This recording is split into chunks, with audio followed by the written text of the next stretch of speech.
Algunos consideran que el fenómeno de protesta social ha sido el causante de que Colombia no se esté recuperando económicamente. Otros señalan el causante asociado a la pandemia. Para otros, la situación se debe a lo que vive el país en materia de corrupción. Y algunos consideran que Colombia ni siquiera se estaba recuperando económicamente.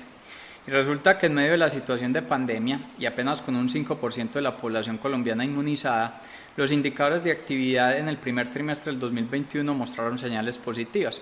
Estamos hablando que el consumo de energía por parte de la industria creció a una tasa del orden del 6%.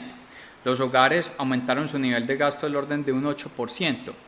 Lo que tiene que ver con las exportaciones mostraron un crecimiento cercano al 4%. Y los despachos de cemento, que es el inductor para la actividad constructiva, mostró un crecimiento superior al 21%. Esto sumado llevó a que el PIB de nuestro país en el primer trimestre del 2021 haya crecido a una tasa del 1,1%, un nivel que es superior a lo que registró un Chile, que se expandió un 0,3%, a lo que registró Estados Unidos, que se expandió un 0,4%, muy superior a la situación de un México, a la situación de la zona euro, que mantuvo tasas de contracción en este primer trimestre del 2021, e incluso una situación de Japón que retrocedió el 1,3% en el primer trimestre del 2021. Y es de tener en cuenta que crecimos el 1,1% teniendo 3 meses de situación de pandemia. Si lo comparamos con el primer trimestre del 2020, donde solamente hubo parte de un mes con la situación de pandemia, en el primer trimestre del 2020 crecíamos al 0,7%. Esta situación y este comportamiento del primer trimestre pues sentaba las bases de que efectivamente Colombia sí se estaba recuperando en materia económica. Y esto acompañado con la posibilidad de que hacia junio de este año la totalidad de actividades económicas del país tenga una reapertura, pues le apuntaba que para el 2021 el crecimiento económico de nuestro país iba a ser el 5,1% y así poder borrar gran parte de las pérdidas causadas el año pasado por la pandemia, que nos mostró un decrecimiento de nuestro PIB del orden del 6,8%. Sin embargo, llegaron los efectos asociados a la protesta social y más que los efectos de la protesta social, lo derivado en materia de división entre la población, y esta recuperación que estábamos presentando pues quedará aplazada para otro momento. Es de tener en cuenta que los elementos asociados a una protesta social no son negativos. De hecho, si las personas sienten una vulneración de sus derechos, pues deben levantar una voz para que esa situación se corrija. Y algo similar fue lo que ocurrió frente a la reforma tributaria, pues se sentía que a través de esta implementación del cambio tributario, al tener unos bienes que eran exentos de IVA iban a pasar a ser excluidos, un ajuste de las tarifas en este tipo de impuestos y un aumento de la base frente a los mismos, pues iba a derivar en un encarecimiento de los productos y una afectación en general de la población. De ahí se genera la protesta social y efectivamente los resultados llevaron a que se retirara del Congreso esa propuesta tributaria y hablar de pensar en una nueva fórmula de impuestos de una manera que se genere un consenso. Sin embargo, esto ocurrió y la protesta continuó. Posteriormente vimos la renuncia del ministro de Hacienda, la salida de lo que tiene que ver con la reforma a la salud y la protesta continúa. Entonces, ¿cuáles son los derechos que en la actualidad se están vulnerando para que la situación continúe? Más bien lo que estamos presentando en la actualidad no es un movimiento social, sino un movimiento de división en la población. Y eso sí termina siendo negativo para el desarrollo del país. Y lo que estamos viendo es ya no un inconformismo frente al direccionamiento que está teniendo el país, sino un inconformismo entre nosotros mismos. Unos señalan a otros diciéndole que son la gente de bien, estos devuelven los señalamientos y le dicen a los otros que son los mamertos, y así se sigue generando una marcada división.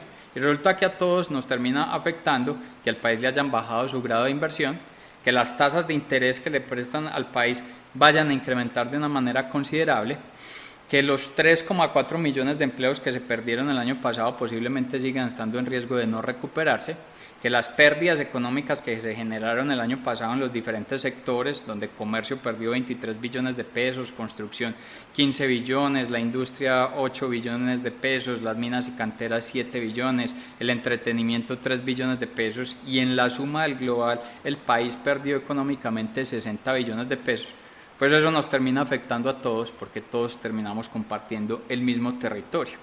Estamos hablando que las proyecciones iniciales para el 2021 le apuntaban a que nuestro país iba a crecer a una tasa del 5,1%.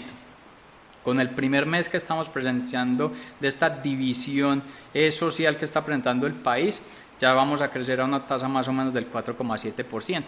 Si esa división continúa por unos 3 meses, ya estamos hablando de un crecimiento del 3,8%, y si vamos a 6 meses, estamos hablando del 2,6%. En los escenarios donde la división continúe o se genere por más de 3 meses, obligará a que el país para el 2022 tenga que crecer a una tasa superior al 5%. Si logra crecer a una tasa superior al 5%, muy posiblemente retornaría a los niveles económicos del 2019, y las tasas de desempleo, que hoy son cercanas a un 15%, pues vuelvan a por lo menos estar por debajo de un 10%. Sin embargo, lograr esos niveles para un 2022, donde es periodo electoral y las actividades económicas disminuyen por sí solas por ese tipo de situación, pues va a ser una situación bastante difícil en medio de toda esta situación de división. Esta división está generando un elemento adicional negativo, y es lo que está ocurriendo con las empresas. O sea, ese inconformismo entre nosotros también está llevando a un inconformismo contra las empresas, al generarles los bloqueos en su desarrollo de manera constante. Y es de tener en cuenta que si analizamos las fuentes de ingreso del país en materia impositiva, después del IVA, que representa el 43% de los impuestos que recauda el país, del cual es responsable tanto personas como empresas, la segunda fuente de recaudo de los impuestos del país son las empresas. De manera directa, el impuesto de renta de las empresas representa el 25% del recaudo del país. Si a eso le sumamos lo que tiene que ver también con los parafiscales, de los cuales también son responsables en gran mayoría de las empresas, estamos hablando que más del 30% de las fuentes de recaudo de ingresos del país terminan siendo o descansando como principal fuente las empresas.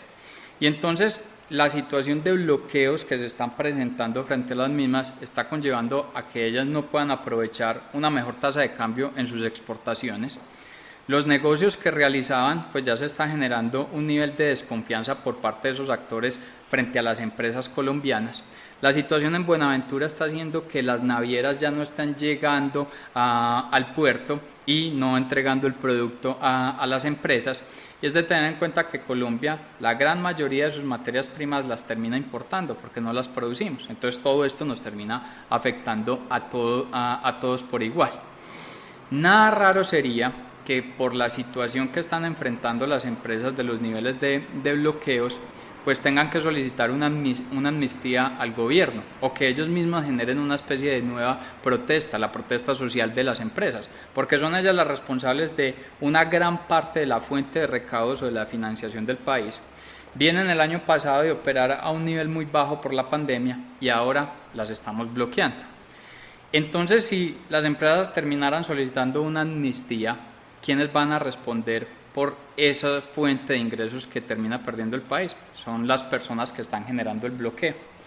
Entonces se genera la duda si esta protesta social, que inició con algo bueno, que terminó replanteando la reforma tributaria, pero que derivó en una división y que ahora no se sabe muy bien hacia dónde vaya a parar, ¿será que esto terminará generando el precedente para una mejor situación del país, o sus efectos terminarán siendo mayores a nivel negativo en lo que le va a ocurrir al país?